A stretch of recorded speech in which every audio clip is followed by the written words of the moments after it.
I guess I want to start by saying, have yourself a very mulberry Christmas.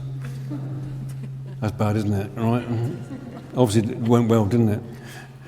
But I was thinking about this particular advert, the mulberry Christmas, and I was thinking about the number of words that begin with M in the nativity story. So you've got manger, clearly, Mary, Messiah. You could also think about miracle, the miracle of the incarnation. But I was trying to think of M's that might be memorable but different this Christmas. So I've decided on 3 M's that I'd like you to try and remember as you go from here tonight, that hopefully just help you reflect on the Christmas story, on this story of the birth of Christ. So the first of these is this one, Christmas magic. Now that's not a very particularly churchy word, is it really?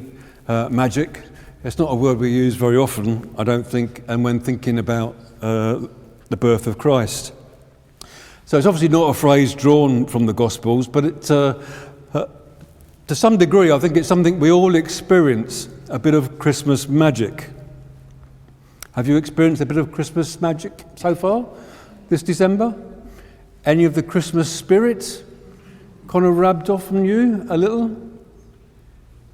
Doesn't look like it at the moment, but anyway, perhaps because you're here, something must have happened to cause you to be here tonight. Although we have to acknowledge that Christmas can be an incredibly painful time, a painful time for people who've lost loved ones, particularly in the last year. It's always one of those hard moments in life when you reach that point of the first Christmas when they're gone. And there are other reasons why it can be painful. Painful because families are simply separated, not able to be together, or maybe it's just good friends that you can't meet with. So it is, for some, we recognise, perhaps for many, it's a painful season. But I think it's a season unlike any other, at least I'm told that it is. What causes us, maybe, what causes other people to travel to different places simply to see lights in the street? And we do, don't we? We go to shopping centres or famous roads in London or whatever to see the lights. It wasn't this year, but it was last year that my family, we went together to Welford Park, just the other side of Newbury, to see the lights there in the gardens. That's where they do the bake-off programmes, Welford Park, I think. But the gardens are all laid out with lights. So what makes you go on a cold November night to see lights in a garden? Or makes you stand and listen to carol singers in the street or a band in the street?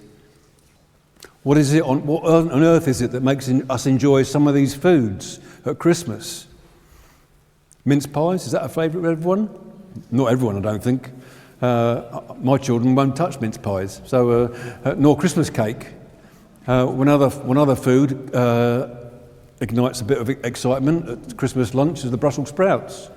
We have this competition to see who can pass the most Brussels sprouts on to the person next to them. They're so popular. But what is it?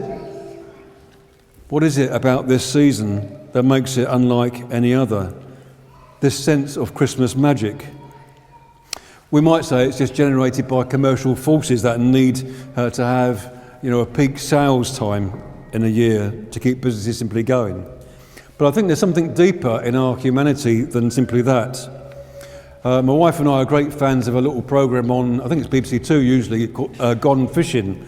And have you watched that? Bob Mortimer, Paul Whitehouse? A few blanks and a few nods, okay. Not widely popular then. We've been watching the reruns of their Christmas shows the last couple of weeks, and just last week there was one where Bob Mortimer was in conversation with a GP who was a regular character on the programme. He goes on there to talk about men's health as well as fishing.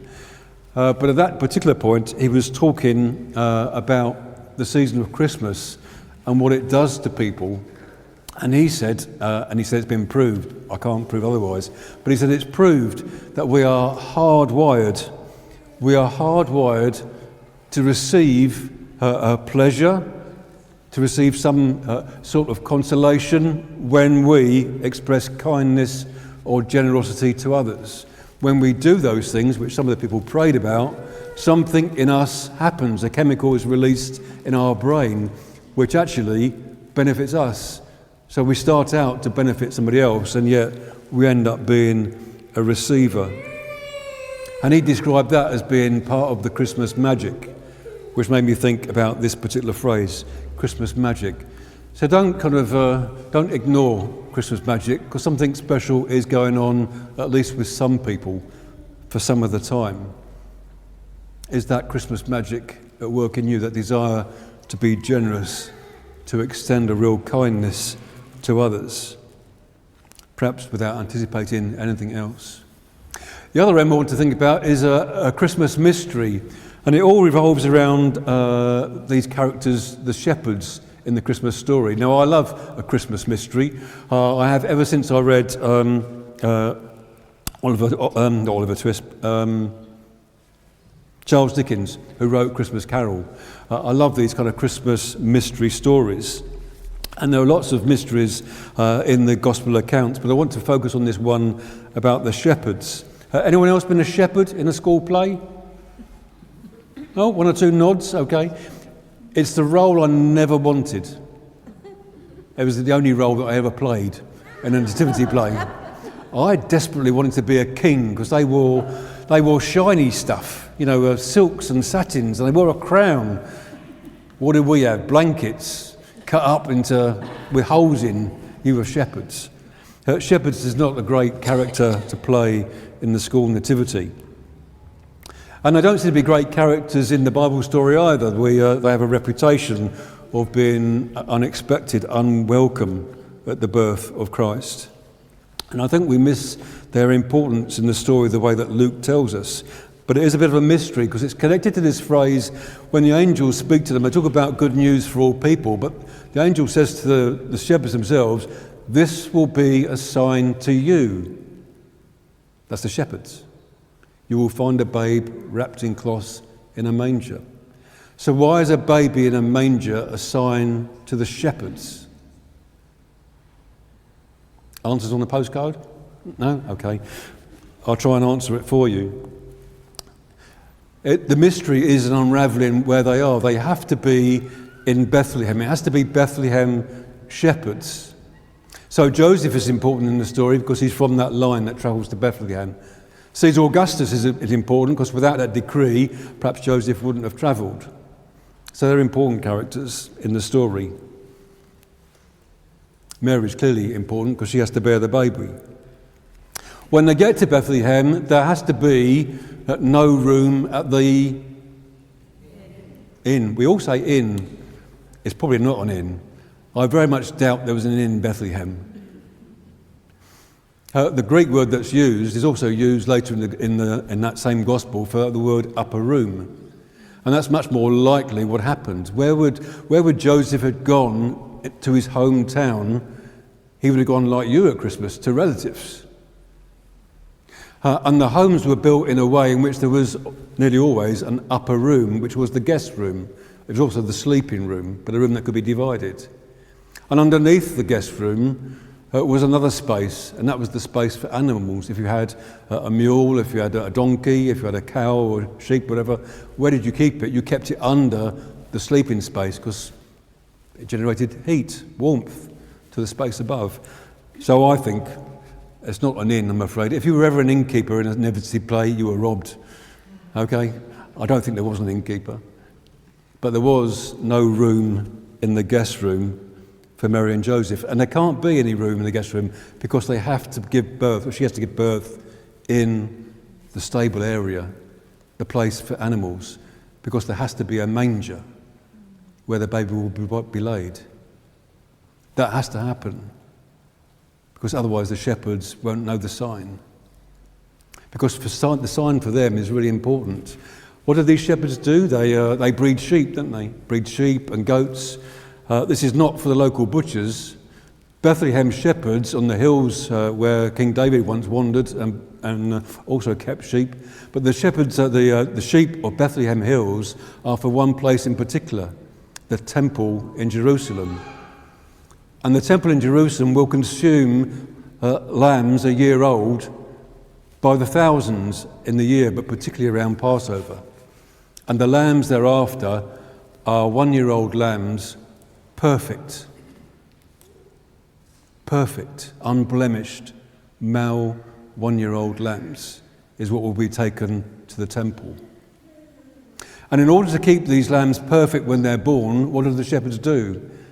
If there's one particularly that's in danger, they pick the lamb up. And to keep it to be unblemished, they wrap the lamb in cloths. And if it's a particularly delicate lamb, they need to put it somewhere safe. And on the hills of Bethlehem, there are many of these stone troughs, feeding troughs, and they would put the bound up lamb into the trough, the manger, for safety. But that lamb is being bred for sacrifice in the temple in Jerusalem. So the sign they get is a baby wrapped in cloths in a manger. So when they go to Bethlehem, they seem to know where to look and to find, because what they used to find was a lamb wrapped in cloths. On that night, they will find a babe wrapped in cloths, and they will know and praise God that he is doing something very special in the land of Israel. So the mystery of the shepherds and the cradle. The last M is Christmas matter, and I've kept this one in as an important word. By that I mean God's Son comes to us not just on paper, as it were, not just a writing, a story, nor simply an idea, a kind of spirit figure, but he comes to us as we've sung, Emmanuel, God with us. He is fully part from the very beginning in the matter of this world. You don't get much more matter than you do in a place where animals are kept, do you? He's laid in a manger, probably on straw, wrapped in cloths. You don't get much more matter, more physical than that. Jesus comes to be part of the matter of life, and he embraces the physical, the matter of life. Later on, one of the apostles will write about of that which we've touched, of that which we withheld, talking about Jesus. There is something about the physical Jesus that is so important. He has shared our physicality, the matter of our world. But the flip side of the word matter, Jesus is matter, becomes like one of us because we matter. He only comes because we matter. That's the whole point of the story. We matter to God, which is why he sent his Son amongst us to be the same matter amongst us. Christmas is the clearest demonstration that we matter to God. I hope you might just remember magic, mystery, and matter this Christmas.